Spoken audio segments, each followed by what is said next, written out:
Pandemonium Reigns. It was a wild one.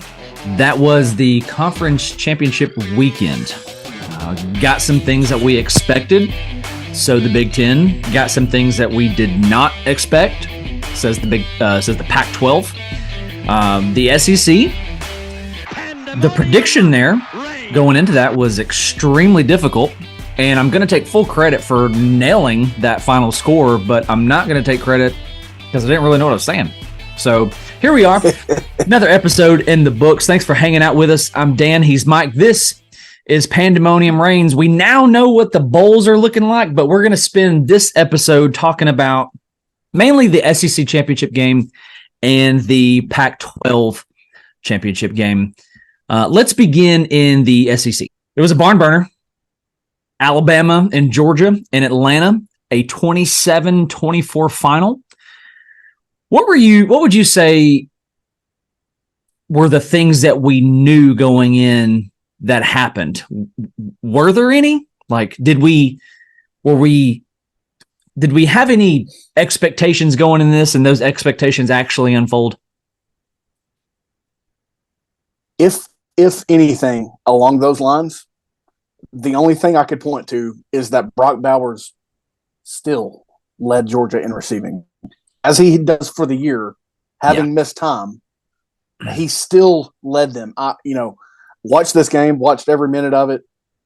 I don't know how he had 5 for 53. That was the quietest 5 for 53 that I've ever seen in my life. And I understand, the condition he's been in since really Vanderbilt, since Nashville, if I'm honest. Now, obviously, effective to get 5 for 53 as he in the condition he was against Alabama, when Alabama is not what we thought preseason in terms of murder ball. We're going to run for 300 on you. Yeah. But that's a good defense. And this is one of the better defenses they've had in a few years. That's fair. I was actually thinking about this at the time of this recording, it's Wednesday. This game was played on Saturday. So sometime Monday, Tuesday, my mind did this thing where I thought, you know what, we should really get out of the podcasting business, because you and I both said going into the 22 season, this is Saban's best team yet. They're a monster. Who's going to stop them? And that's when they were the most beatable in his time, since being the head coach in Tuscaloosa. And then going into this year, we said, they're probably susceptible, right? The coordinator deal didn't unfold the way that he wanted to. And here they are. They're conference champions yet again. Jalen Milroe defied the odds. The offense defied expectations. Tommy Reese has actually turned out to be, say what you want, pretty dang good hire, in my opinion. Yeah, dude. Absolutely. Here's another thing that I expected. Whether I probably didn't voice this, but if I didn't, that's shame on me. Isaiah Bond, he's the dude that Alabama currently has at receiver, leads them in receiving as well. Also, just 5 catches, but 79 yards on his 5. Just a sophomore, going to be that dude again next year. Clearly, not pending any additions that Alabama makes through the portal. Because I certainly wouldn't see him leaving, but anything can happen. That was as expected as well, because he's kind of that dude as they have it in 2023's form. Yeah, that's fair. That's fair. I think you point out his stat line. I think the stat line that jumps off to me the most is the third down efficiency for both teams. Georgia going 4 for 12, Bama going 3 for 13, but both going 2 for 2 and fourth down. What's funny is we didn't really know how to talk about this game going in, and now that it's happened, it's almost like I'm still not sure what to say about it. Yeah, it couldn't be more shocked in the way it unfolded. In that Georgia forces a punt on Alabama, relative ease. Not really any testing happening on that first drive of Alabama.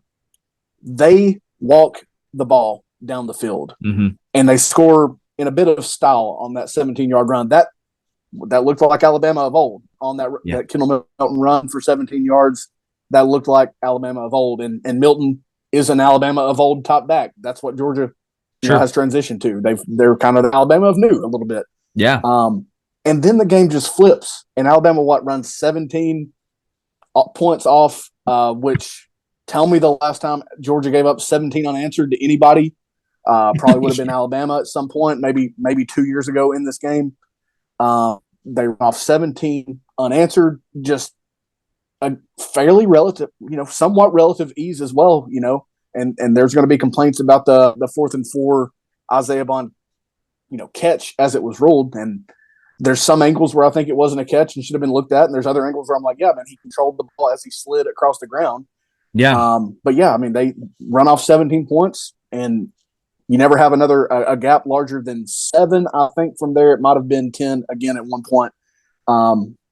The fashion though, I didn't see that unfolding that way, just with how we've known Georgia, what they've become. Mm-hmm. What did you make of the officiating at a Saturday night? Fair? Not as completely unfair as I've seen it in times. This year? I'm a little uneasy about this year, being a Tennessee fan. Don't love the horse collar call as it was, because that's the most inconsistent. That call is more inconsistent than pass interference and holding. I thought Alabama had one interesting hold called on them. Might have been the only hold offensively called in the game. Again, it's not a great look for me that the Georgia pass to Arian Smith for 51 yards or what have you was looked at, and it was a whole lot cleaner than Isaiah Bond's catch. Not a great look when you look at one and not the other. I think we need to get, I think the rule needs to be, if the play is snapped, there is no going back. Alabama obviously was in hurry up mode at the time. They did get the ball snapped. There was no indication that the play was going to be reviewed, and some reports say that it was reviewed in between snaps or what have you. There's no possible way that happened on that time frame, just by the way. But not a great look that one was reviewed and one wasn't, especially the one that was so clean that kind of killed momentum for Georgia, even though I do think they scored a touchdown on that drive. Yeah, I'll agree with you on that. So regarding penalties, Georgia was 5 for 56 in penalty yards, and then Bama 3 for 36. I mean, some of these stat lines, when you look at the thing overall. Okay, so let me just do this really quickly, okay? Let me do it this way. Let's go. Don't look at it. All right. Don't look at your phone. Okay. And if you're going off memory, don't. All right. So we'll do team A, team B. All right. And I want you to tell me who you think is your winner. Total yards, team A, 321. Team B, 306. Passing, team A, 243. Team B, 192. Rushing yards, team A, 78. Team B, 114. What do you think? I would have leaned with going in, not knowing. If I didn't know, I would have gone with the team that had the rushing advantage. Okay, so that's gonna be Bama there. Some of this stuff is also eerily similar, like their time of possession. But as I look at the stat line, I think now I'm not going to say this is the play of the game or anything, but I think what causes the ultimate swing is Georgia's lost fumble. Agreed. I mean, there's shots that I've seen for the reverse that they ran against Georgia Tech, and you can see the angle if you flip it from what you watched live on TV. Alabama did not have the numbers from preventing that from going 20 plus. And it might have went to the house, to be frank with you. It was Dylan Bell that was coming across, I believe.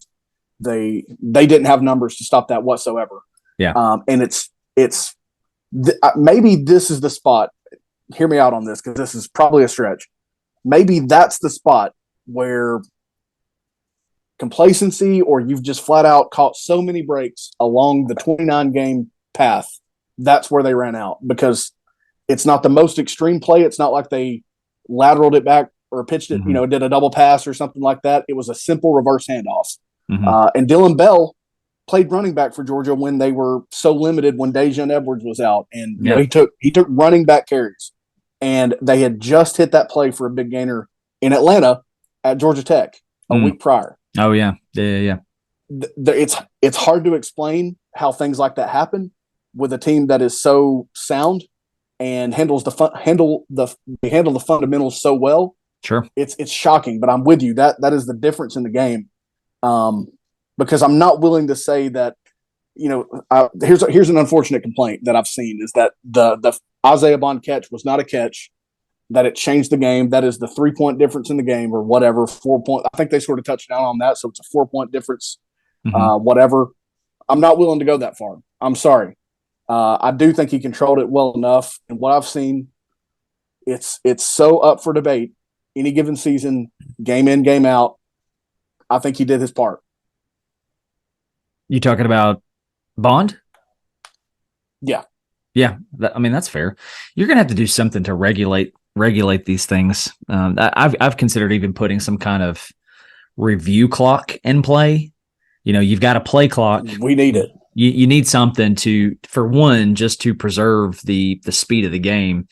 Let's say it's 2 minutes, 3 minutes, whatever you set it at. If you can't make a decision, you just go with the ruling on the field.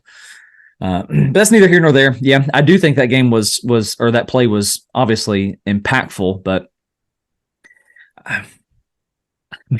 what are you going to do? Are we going to sit here and pretend that never happens? Because it happens. And I would say this. What is a catch? The NFL doesn't know. So what is a catch? I do think that one's a little clearer. It's not as gray, but tough break, I reckon. I want to talk for a second. Carson Beck. This dude continues to impress. Continues to impress. He's already announced his return to Georgia. 21 for 29, 243, no scores, no picks. I just find this guy extremely impressive. He continues to climb. Absolute same. To climb, my NFL draft boards, and I don't have one, but you get what I'm saying. The more I watch this kid play, the more I say, this guy's going to be NFL, and he's going to be NFL for a long time. Couldn't agree more. He's got the body that you want, the height. It's super annoying because how many, for the entire Stetson Bennett era, pretty much the whole Kirby Smart era, all we've heard is, well, they think this about me. I'm going to prove them wrong. I don't look at you and think you're a statue. So I hate every game when he makes a 4-yard scramble that's not a statue. I hate that. But he's not a statue. He's mobile enough to pick you up several first downs in a game. He's not going to be running, option plays. But that's not what Georgia does at the same time. Right. Dude, he's NFL ready. His accuracy is really freaky good. It's his decision making sometimes that leads him to turnover worthy plays, and when he has thrown picks, it's where the spot that he wanted to go to. Yeah. But this is what I don't. Here's an issue that I have with Georgia in that game, and we've heard and we've seen how McConkey looked. We know what condition Bowers was in, but Marcus Rosemy-Jacksaint, 3 catches, 30 yards. There's one he makes when he's coming across the middle that is on. It's unleashed from a cannon. Oh yeah, on a dang rope. Freaky accurate in a window. Yeah, why didn't they do more of that? You have Arian Smith. We've heard, I think, 2 years in a row, he's one of the fastest players on the team. 1 catch, 51 yards. You're not going to get him anything. You're not going to send him on a drag or post or slant, screen, anything. Yeah. I'm sorry. Yeah. And again, I know you're injured, and I know that your guys ultimately are McConkey, Bowers. I would say probably Rosemy-Jacksaint next, but I have an issue with usage. You threw the ball 29 times, and the next person behind Bowers in terms of number of catches was McConkey and Jacksaint with 3 apiece. I just don't get that. Listen, if I'm Georgia and I'm coming out of halftime, I'm going, listen, lad, you might not see the field for the rest of the game. He just couldn't get off. He couldn't get off the line of scrimmage, couldn't get a release. He's probably not playing the second half for me. Not that he's not good. That's not what I'm saying. Bama just wasn't going to have it. And you could argue some DPI, whatnot. I'm going to say that he just got out physical, truth be told. You talked a lot about, obviously, outside of recording this, about the offensive play calling. You want to touch on that a little bit? Yeah, and that's what I'm largely getting at is I could hear it in your tops undertone. of pass plays. Yeah, the tops of pass plays. Think about this, okay? I think it was I'm positive it was Georgia's first drive when they I mean, they couldn't have scored easier unless they scored in one play. I think they're in their first set of downs, they have Bowers just in the flat to the right, 23-yard gain. Okay, he got 30 more yards on 4 more catches. I can think of like 1, maybe 2 where they try to hit him at the seam. The problem is he's not really been guarded up the seam by guys like Caleb Downs all that often. But you're telling me that in what you were able to get out of him health-wise, you're not going to try a corner route or, I mean, again, the quick stuff that Alabama did take away when you threw it horizontally, but you're not going to do anything else to get this guy the ball in what could be his last collegiate game. I don't think he's going to opt out if he can walk. It's those types of things. You know, even when McConkey literally couldn't walk back to the huddle, you hit him up the seam for, I don't remember how many yards. His longest catch was 15. I'm going to say that was that play where he gets you to the goal line. Yeah. Up the seam, lots of contact, and I think he got basically held out of the end zone and then kind of thrown down. Mm-hmm. Okay, you can't do anything else with what he has left to give you, or replace him by, again, your other fast Arian Smith or anybody else. Who's the healthy one? The healthy one is Lovett. You have Ra Thomas, who I think was not dressed or healthy and able to go. You brought Dominic Lovett, who I'm pretty sure led Missouri in receiving last year, all the way down to Athens to go 2 for 23 in this game. You can't do anything else with him. I just don't get that. I'm astonished by the way that Alabama was able to, and it was predictable. I'll say this, but the 3rd and shorts, they pick up 5 or 6 on first down. You should get a lot of conversions if you get 5 or 6 on first down. Sure, and your playbook it'd be second. The entire playbook is available at that point. And you have 2nd and 3rd and less than 5 or 6. And they went 4 for 12 on 3rd downs. Mm-hmm. You hit 3rd down, and it was just a curse. That's not good. Yeah. I'm astonished that Alabama was able to be so physical and so successful with him on that. And I think it largely boils down to predictability at that point, and really maybe some back decision making, but I would say largely play calls and the routes that we're in. Mm-hmm. Fair enough. That's it for me. I think you nailed it. Just attack the center field, and you yeah. do it. You took a shot at Ladd's top speed there, which I don't think he's all that slow, but you obviously have other dudes who can get up the seam, who can find the middle of the field in a cover 2 quicker than maybe he can. Whatever. And there was little attempt to do so. Their usage. Yeah. How they used him. Yeah, I think he's plenty fast. I think he's got the best feet in maybe all of college football. But how you used him, I have a bit of an issue with, and I'm really confused by. His agility attribute is definitely in the 90s for sure. Oh, it is. Yes, it is. But then you go to the other side, right? And I go, man, Tommy Rees. Okay, I see you, dude. Jalen Milroe, 13 for 23, $192, 2 scores. 1 came out of the backfield to Jam Miller. And then you got him running 14 for 29. Now those yards are not great, but you see the attempts there, and you see in the stat line the game plan. You were going to put this on Jalen Milroe. Let him carry you. Let him, and he's good enough to do it, which is crazy to me. And it's gonna, I'm beating a dead horse here, but the 4th and 4 play call, just getting Bond coming across the middle. Yes. Brilliant. The separation was there. He just flicks the wrist. He puts it out there for his guy. Could have been a little bit cleaner. Sure. What a play call. Sure. Look, that situation went, Alabama lines up to go for it. They took a timeout to prevent a delay of game. They ran a lot of time off the clock. They prevented Georgia from being able to do much before half. And maybe Georgia took a time in there as well. It was a long, drawn-out process, and they lined up 2 or 3 times, and they still went for it. And that was the best call, I think, of the game to me. Maybe except for the design that they went with to really ice the game there when they got Milroe running off to the left side. Sure. Brilliant. He had a long run of 30, and he totaled 29 for the game. Georgia sacked him, I think, 4 times, which still, even giving up 4 sacks, what an improvement. What a freakish improvement from this offensive line and their entire offensive unit. That dude might play himself in New York City next year. Is I think the trajectory that he's on. I'm not saying he's there now, but I'm saying that yes. But the trajectory that he's on, this offensive line should continue to get better, I think, which is scary. But I mean, he's taken such a sharp arc and rise upward that it's hard for me to envision him not.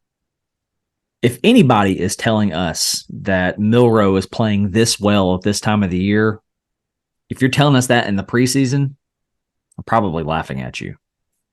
Probably. Yes. You tell me this exiting the Texas loss, they made him third string, which was a little bit extreme. And I think maybe Saban, catering, I don't remember who to at that time by doing that. But yeah, call it extreme. I'm really glad that you brought that up because it's sure. I think that's just going to be perspective, but call it extreme. What I think is it's strategic. When Saban goes, I know that this is the guy, but he needs to see that he's the guy.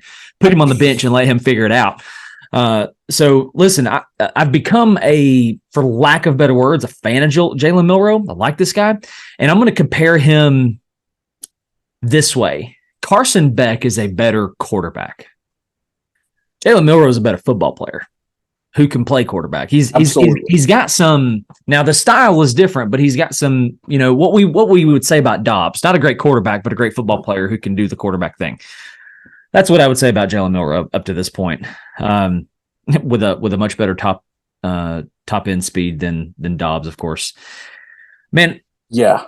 As much as I hate and it pains me to say this, props to Alabama for starting this thing off the way that they did, for everybody perceiving he did not get the coordinators that he wanted. There's people, especially in mainstream media, right? Saban's done. It's over. And all you do is just piss him off. And he goes and wins a title again, finds himself in the playoff again. So I'm just going to stop predicting who I think Alabama is. I'm just going to stop because I get it wrong, especially as you've mentioned this 1,000 times, as you watch the progression of them throughout the season. If you're looking at me and saying, listen, at the end of the season, Milroe is going to be one of your better deep balls in the country, I'm laughing at you. He's one of the better deep balls in the country. He's one of the better athletes. He is now a quarterback of one of the 4 playoff teams, which is arguable, but here we are. We'll get there. We'll get there in another episode, but props to Bama and Saban for finding a way to get it done and proving that, you know what, the throne has not shifted. He is the college football throne. Let's not get too spiritual here. That he is still, where the buck stops. Great run on behalf of Georgia, 29 games. I don't care if you're playing at an FCS level. That's extremely hard to do. You need things to fall your way. But I would say this regarding Georgia. The one team you played this year, you lost, and that's why you're not in the playoff. That's as simple as I know to say it. And I've said that to multiple people, and they said, well, they played Tennessee at Tennessee. Okay, well, we're not good. Not good. Not dismissing Georgia. They make your point when they say that, because 8-4 Tennessee, that would be Georgia's second toughest record-wise opponent in the regular season. Yeah, they made the point for you. Yeah. So I'm going to end this segment by tipping my cap to Nick Saban, and hopefully by doing so, he will retire soon. Bama wins another SEC title, and I called it 27-24. We're going to take this moment to say thank you to one of our sponsors, our friends over at Live Oaks Landscapes. Commercial and residential lawn maintenance, rental lawn maintenance, weed control and prevention, mosquito and gnat spraying, landscape design installation, patio installation, fire pits, paver and flagstone patios, fireplaces, retaining walls, leaf removal, irrigation installation, commercial builds. The guy does it all. He's been doing it for a long time. He's a good friend of mine through the gym, Paul Pruitt. If you're looking to make over your backyard, get some Get a new facelift for your place of business. Make sure you call Paul Pruitt over at Live Oaks Landscapes, 678-591-9802. Again, that's 678-591-9802. And tell Paul the boys at Pandemonium Reigns sent you. All right, going into the weekend, this was by far the one that I was looking to the most. Oregon and Washington, round 2. Washington gets the win, 34-31. And I want to begin this conversation by, I don't know what. Okay, let me start over. Bo Nix gets announced as a Heisman finalist, and you have this uproar of people. He's terrible. Yeah, like what? Why are you still looking at him like he has an Auburn logo on the side of his head? The kid is unreal. And the way that he handled this loss, which is a thing that the Heisman committee or the Heisman voters are supposed to consider being a stand-up young man. I forget how they word that, but you got Caleb Williams who's writing F Utah on his fingernails. Anyway, Bo Nix handles this loss with such grace. He goes 21 for 34, 239, 3 touchdowns and a pick. He's also your leading rusher, which is part of their problem. 6 carries, for 69 yards. And Washington figured out early ways to neutralize him and neutralize that offense. And then they get up and then they just find a way to figure it out. So at this point, man, I really, really like Bo Nix. I say that at the end of the season. Yeah. I really like him. This is what sucks for me is I came around on him in the last episode. I was basically over all of my hangups, all the things, all the Auburn kind of related things. I was over all of that. I was ready to forgive and forget. And it ain't his fault. It ain't exclusively his fault that they lose this game. But I think he belongs in New York City. I think it would be a travesty if anyone other than Jaden Daniels wins it. That's my take. Also, a quick note on that. I told you preseason when we were talking about things that they were going to overcorrect so hard from last year's Biletnikoff that they were going to hand the award to Marvin Harrison Jr., which I don't think they will, but prove to me how he belongs in New York City, and then we'll talk. Back to this game. You've got Bucky. Here's this jumps off the screen at me. Bucky Irving, and you just mentioned it. Bo Nix leading them and rushing them. That is their problem. Yeah. Bucky Irving ran for 1,000+ this season. I'm not sitting here saying that the Pac-12 is the best conference in the land. I'm not saying anything like that. But there were some good teams this year. There were a lot of very improved teams this year in the Pac-12. And your 1,000-yard rusher, you're kind of, where you bred your butter in the run game, goes 9 for 20. Yeah. 2.2 per carry, long run of 6. That's kind of domination as much as you can be dominated and only lose by 3 points and still score 30 is what that is. Nix, not bad on the whole. The pick wasn't great. Yeah. And it was one of the wildest plays I've ever seen. But yeah, he's not the exclusive reason that they lost. I just hate that I came around on him and he treated me with a loss. Seems like that's what's happened before. One more thing on Bo, and then I'll move on. I'm going to give you 2 stat lines. All right. Okay. One is Penix, one is Nix, and this is for you. This is for the listeners. Tell me if you can spot the difference. Tell me if you can tell me who's who. One quarterback, 4,200 yards, 33 scores, and 9 picks. Another quarterback, 4,100 yards, 40 scores, and 3 picks. If you can't spot the difference, let me go ahead and tell you, Bo Nix is the latter, 4,100 yards, 40 scores, and 3 picks. To Penix's, who a lot of people are raving about, as they rightly should, 4,200 yards, 33 touchdowns, 9 picks. Arguably, overall, a better stat line, a little bit less on the yardage, but more scores, 6 less picks. Give me that. But I think this did come down to the running game, and what the stat line is not going to show you is how physical and how Washington did so well of meeting Oregon at the point of attack in the backfield. They were all over this. They were getting off blocks. They were tackling in the open field, something that I've repeated over and over and over again what good teams do. Washington, man, and I'll say this: we're gonna touch a little bit on this when we get to our college football playoff reaction or whatever we're gonna call that. Washington, top to bottom, or excuse me, Pac-12 top to bottom, I think is your best conference, top to bottom.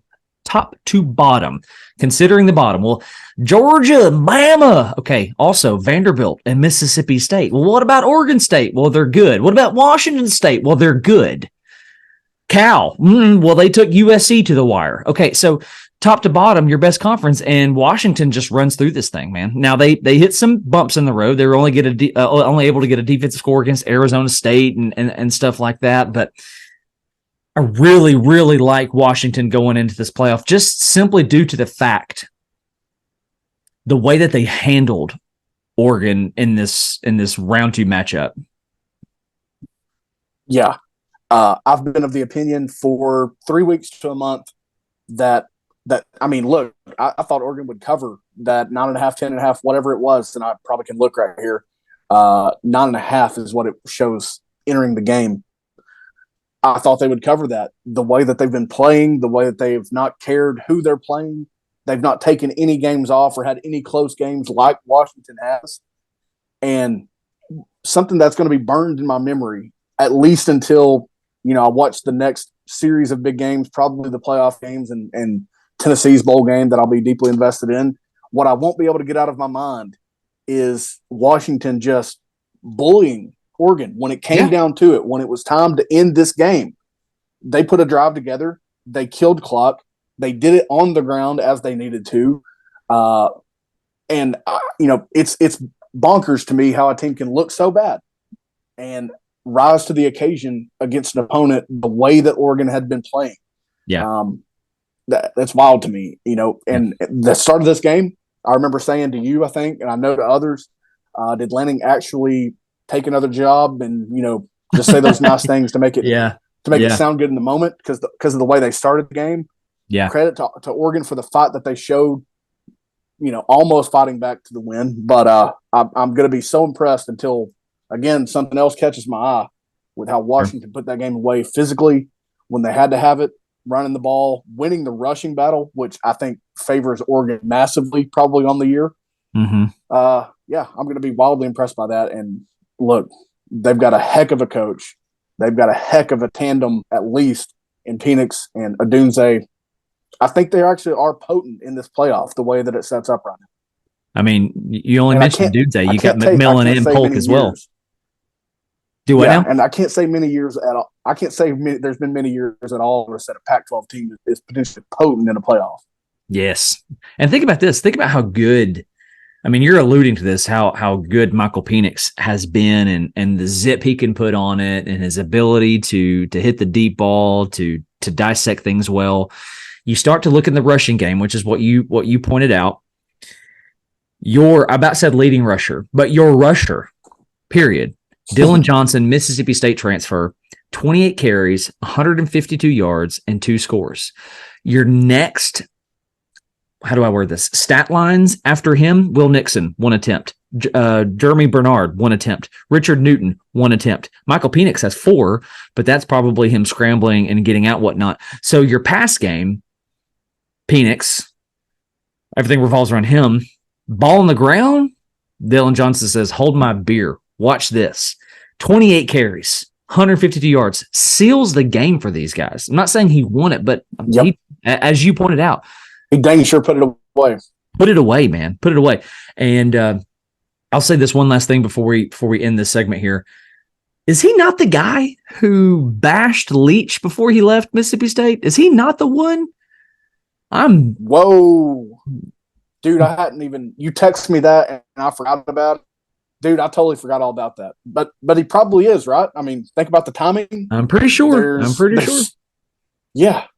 I think you're correct on that. Yeah, I mean, that's just crazy, dude. Yeah. Well, props to Washington, man. I think that's a really good playoff team. It is my hope that they'll at least make it to the Natty and do well give some respect to the last of the Pac-12 name. So nonetheless, Washington wins round 2, beating Oregon 31-34. All right, that's going to bring us to the end of today's episode. Appreciate you guys so much for hanging out and tuning in with us, for hitting like and subscribe and all that stuff. And I just want to say, maybe this is your first time tuning in to the podcast. Thank you, but I also say you didn't choose a good one. Didn't choose a good one. Talking about Georgia and Bama, even after the game is over, still just not sure what to say about it, other than it was a classic. A 27-24 classic. But again, thank you guys so much for tuning in. Thank you for liking, for subscribing. Thank you for those who've commented on Facebook and whatnot. Or Facebook. It's for old people. Those who've commented on YouTube and whatnot. Appreciate that. Continue that. Would love to know your thoughts and comments. So continue to do so. So with that said, we love you guys. Thank you so much for tuning in. God bless. Go Vols.